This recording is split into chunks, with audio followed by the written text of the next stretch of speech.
Welcome back. I'm continuing with the chapter number 2 from history, writing and city life. Continuing with the development of writing, I will start with one question. That is, how did Mesopotamians write? So now Mesopotamians used to write on clay tablets. And these clay tablets are prepared by a person whose occupation is writing. And this person is known as scribe because he writes. Okay, now how does he prepare this clay tablet? It's a very simple thing. Okay, he mixes clay and water, and then before it becomes hard, he will pat it into the shape of a rectangle almost the size of your mobile phones, so that he can hold it, okay, and then he can write whatever need to be written. And for writing, he does not use a pen, but what he uses is a reed cut oblique or a reed cut stone or a wood, or we can say a bone, and this bone will have the tip of this bone or the wood will have a wedge shape. That means almost the shape of a triangle. Okay, and this type of writing is known as cuneiform, and this signs would be particularly, he will inscribe it on that wet clay before it become dry or hard enough. Now once the inscription is over, or once the thing which has to be noted is finished, he keeps it for drying under the sun, and once it is dried, it is indestructible or indestructible as pottery. Now when a written record of the delivery of pieces of metal had to be seized to be relevant, means if suppose I demanded something from the market, okay, and what is the proof that I received the thing and I already paid for it? Now the person who will deliver the thing, he will prepare the clay tablet and he will bring it to me, and I also will prepare a clay tablet saying that I am paying a price of this and this for the thing. Now as soon as the products are received, or I will receive it and he will receive the money, we exchange the clay tablets, okay, and once transaction is over, once I get everything, now in my case I can break the clay tablet because he also received the money, I also received it. But in case of the future, they may ask me whether you have paid it or not, or whether I have received it from him or not. I may keep the clay tablet safe and sound, but in some cases they just break it once the transaction is over.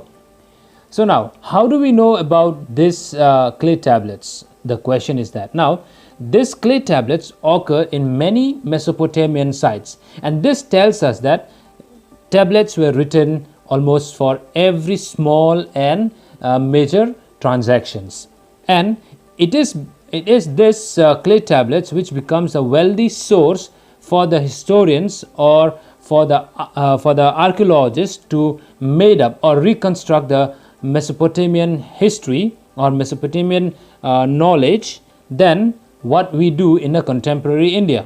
Okay, so now continuing with the same topic, now I'll move on to the last paragraph of this topic. So we can take down one question for this, and the question is which changes came in Mesopotamian writing and language from 2600 BCE to 1st century CE.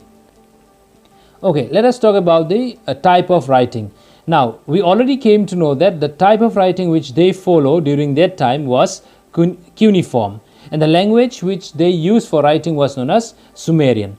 Now after going through, or after going for many research by the historians and all, or the archaeologists, they came to know that it was the clay tablet was not used only for keeping records, but it was also kept for making dictionaries or writing some kind of documents, and these documents were known as the legal validity of land transfer, or sometimes the king might have said something, did something. So in order to note that down, note those things, they made clay tablets. And sometimes the king announces some changes, so these changes are to be noted, and any changes that is made in customary laws of land and all these things were being noted down.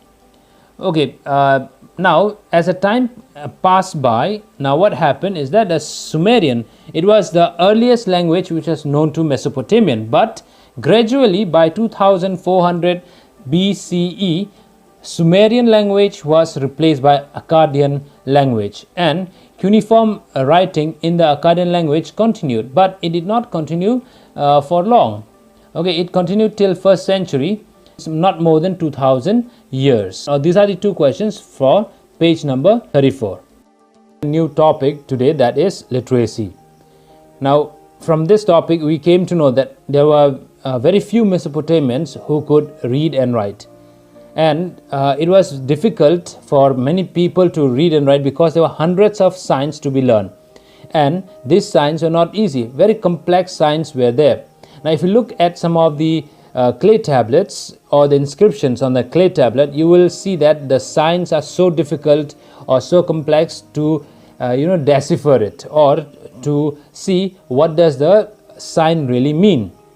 Now, if a king is able to read and write, he made it sure that whatever things was done by him, or whatever thing he is planning to do, or whatever things or the commands are being given to the people, all are being noted down or are kept as a record. Sometime what he always wanted is that whatever I write should reflect a mode of speaking. Means the king wanted to tell people that you cannot talk just like that.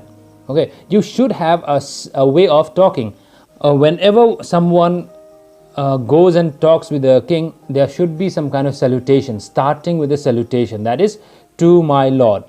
Okay, so all this type of things he started and say that this thing should follow. Then whenever there are some poems or any kind of things are written, again he will say that whatever you write should present something. It cannot be just like today you have done it and it is stopped. No, whatever ideas are there, it should be passed from one generation to another. Okay, it cannot be stopped at a certain moment. That is the reason why he say that it should be recorded. Okay, so now after literacy, we are moving on to a new topic from the same page, that is page number 35. This is the use of writing. Under this, we come across one story. Here we will come to know about Enmerkar, okay, and then he is one of the earliest known rulers of Uruk, name of the place, okay. And then Uruk was compared to a city, and it was a city of par excellence. Means it has got almost it was almost a developed city of that time. So here what we came to know is that when we talk about the trade, okay, when we talk about the business, Enmerkar is associated with the organization. Means he was the first person in Sumer who started the trade system. Now, in the early days, nobody knows about trade and nobody have ideas what is trade. But now, Enmerkar, what did he do is, he wanted beautiful stones, that is lapis lazuli, name of a stone. And then he also wanted precious metals. And why he need that? He doesn't need it for himself, but he wanted to beautify his temple. And then for this, he have to get the things not from his place, but out of his place, okay, far away from his place. So in that case, he asked one of his messenger to go to a place known as Aratta, okay. And the messenger was given some kind of words, that means without any kind of writing, just verbal. He said that go to that king and say that King Enmerkar asked for this. So the messenger goes, okay, he goes to the city, that is the Susa, okay, between big mountains, ranges he crossed, and then he reached there. After reaching there, the messenger could not get the chief of Aratta to part with, means the chief of Aratta, he said that he cannot provide him the lapis lazuli or silver. And then the messenger comes back to his place, that means to Enmerkar's place, and that is in Uruk. After reaching there, the Enmerkar, he said, no, you have to get, means he orders the messenger that you have to go, you have to tell him, and you have to warn him, and then try to get all the things back to my place. The messenger goes back, and he goes up and down several times, just passing on the news of Enmerkar to Aratta. Aratta says no, and in that way the conversation continues. And during the time of this conversations, because it was going and coming every now and then, or sometime 5 times or 6 times he went up and down, the messenger was lost. Lost means he don't remember what did the king said, and he don't even remember what did the king Aratta said. That means he was lost. Then at this moment, end marker, he made up a decision. So what did he do is he made a clay tablet, okay, and then in his hand he wrote down all these words that I need this, I need that. So in those days, writing was almost, we can say, not known to many people. So in those days there had been no writing down of words on clay. It means end marker was the first person to use this way of writing. And now the tablet was given to the messenger, saying that once you go there, you should hand over this to Aratta, okay, the ruler of Aratta. Now all the spoken things are there, written. As soon as the king of Aratta, or the ruler of Aratta, receive it, he looks at it and was surprised that how could a person can say all these things by writing. Okay, it should not be taken as a literal truth. Means the story is just maybe to remind us that yes, this thing might have happened. Okay, we cannot take it as a literal truth, but it can be said that Mesopotamians understood the the relationship between the kings and the trade and writing. Means you cannot just keep away the kings and the trade and writing away. Okay, so now this small part, or the small story which we have just discussed, tells us that they started storing information and start sending messages far places. Okay, and then it was done through the way of clay tablets. Okay, and thus that makes Mesopotamia a superior, or the urban city. We can say it was a very advanced city of the time. Urbanization in southern Mesopotamia, temples and kings. So a question will be there for this topic. The question is, how did the earliest cities of southern Mesopotamia emerge? Throw light on the construction and increasing importance of the temples built in those cities. So now when we talk about the beginning of urbanization, we came to know that settlement began to develop from 5000 BCE in southern Mesopotamia. Some of the earliest cities emerged from these settlements, and these cities were of different types, and this where we can just divide the types into 3 parts. First of all, cities were gradually developed around temples. Secondly, cities were developed as center of trade, and the last one is imperial cities. So now let us discuss one by one here. Now, construction of temples and their increasing importance. Now, this is a short topic which is being discussed in this paragraph. Okay. Now, early settlers in southern part of Mesopotamia began to build or rebuild the temples at the selected spots in their villages. Now, the reason for this is not that they don't want to develop other places, but they already knew that this area has got temples or old temples. Now what did they do is they tried to develop this temple so that people who already knew that there exists a temple, so let us go and pray there. So instead of moving to a new part, they continued to develop the same old temple into a big one, or the earliest known temple into a big shrine. So now the earliest known temple was a small shrine. Okay, means whatever shrine that they know, or whatever temple that they know, it was exactly a shrine of one god, okay, which was made up of unbaked bricks.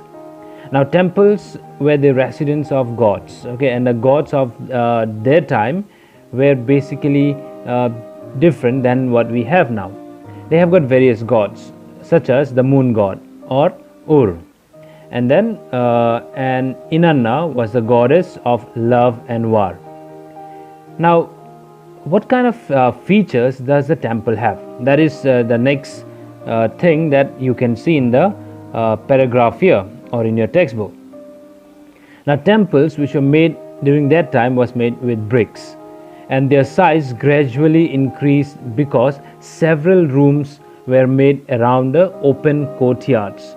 Now, when we talk about open courtyards, means a place where you can sit or you can walk around the temple. Now, some of the earliest temples were just like the ordinary houses. It was built in that same structure only. And now, temples always had their outer walls going in and out at regular intervals. Now, when you talk about this part, now you can just come to this picture over here. Now you can see there is an L shape in left side and the right side of your image. Now you can see the entrance, an arrow can be seen. Okay, temples always had their outer walls going in and out at regular intervals, but walls of ordinary houses lacked such features. Now when you look at your house wall is completely in a square shape or a rectangle shape, and the wall does not go in and out.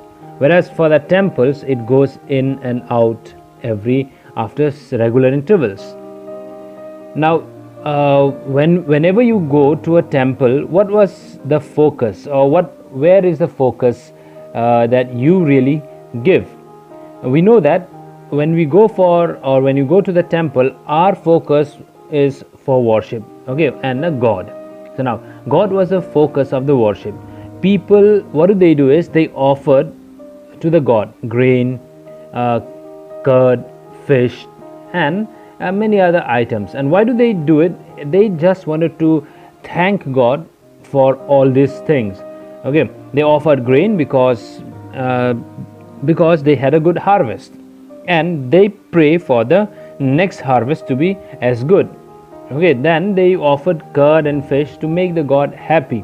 Now, how do we know that they offered fish? Okay, when the excavation was done, or when the archaeologists went deep down to this area for excavation, they found that near the floor of the temple has got a thick layer of fish bones. So now the archaeologists came into conclusion that they might had offered fish to God.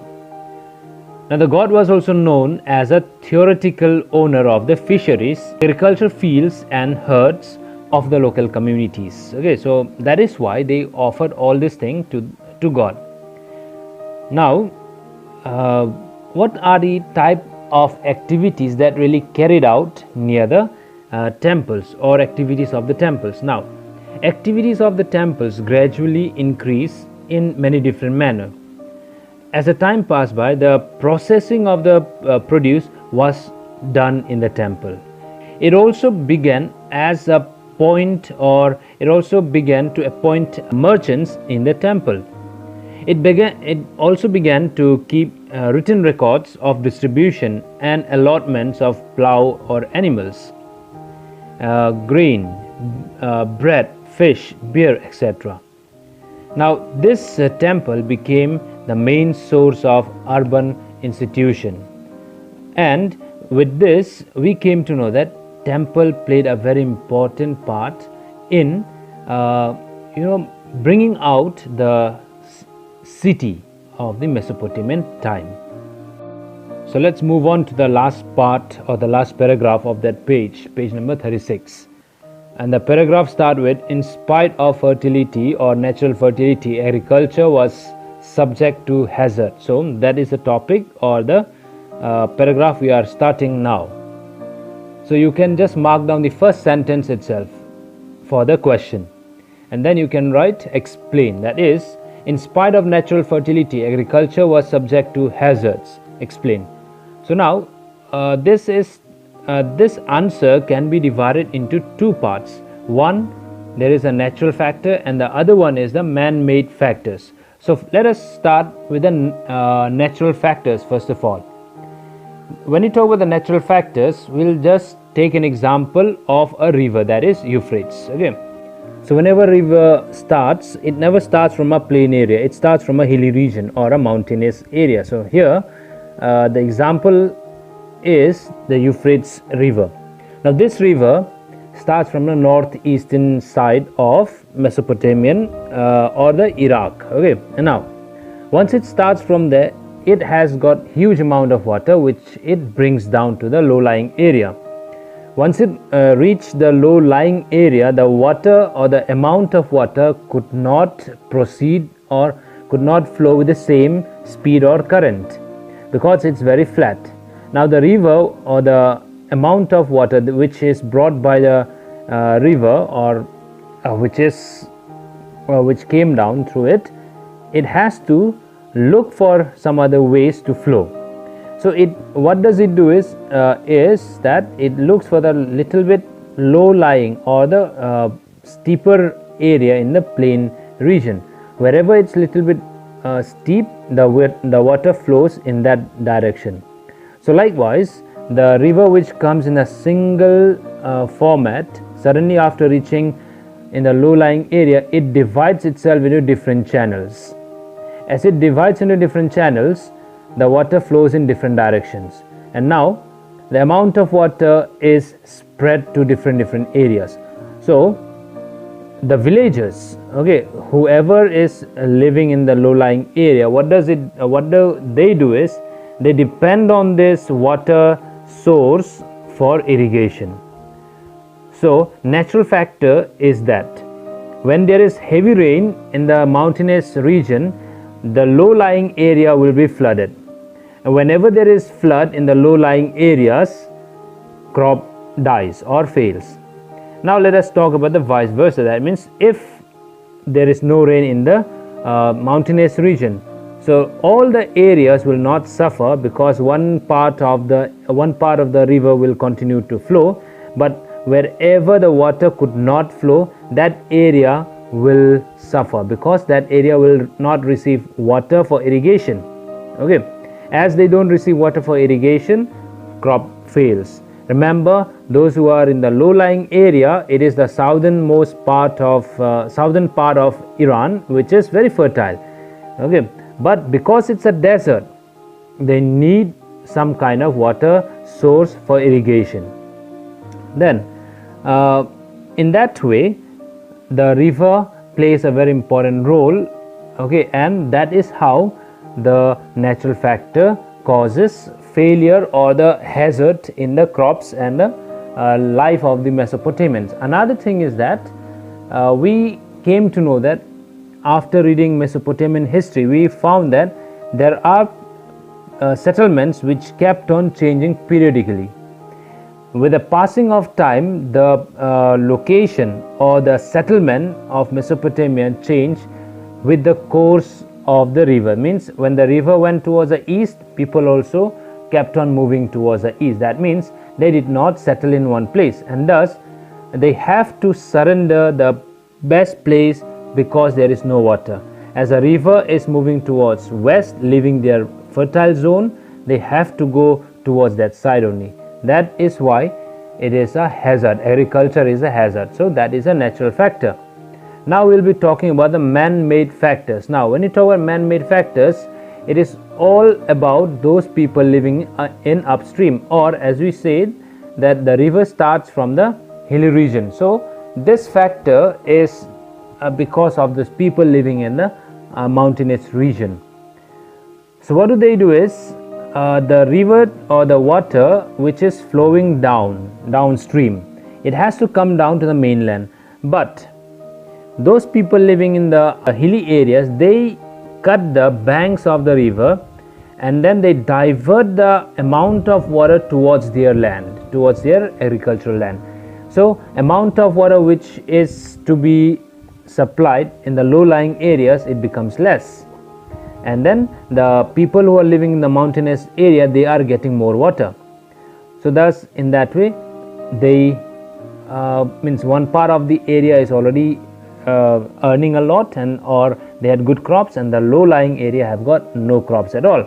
Another factor is that it is also a man-made factor, that is those people who are living at the mountainous area, they throw lots of garbage, or they forget to clean the water source because they are dumping maybe leaves or many other things here and there. So as it is done, as it is thrown here and there, the water carries all the garbage or all the dry leaves, twigs, this and that, and at due course of time the water source also is blocked, or we can say not completely blocked, but they change the direction of the water flow, and thus whoever was depending on that river suddenly found that the water amount is very less and the water has changed its course.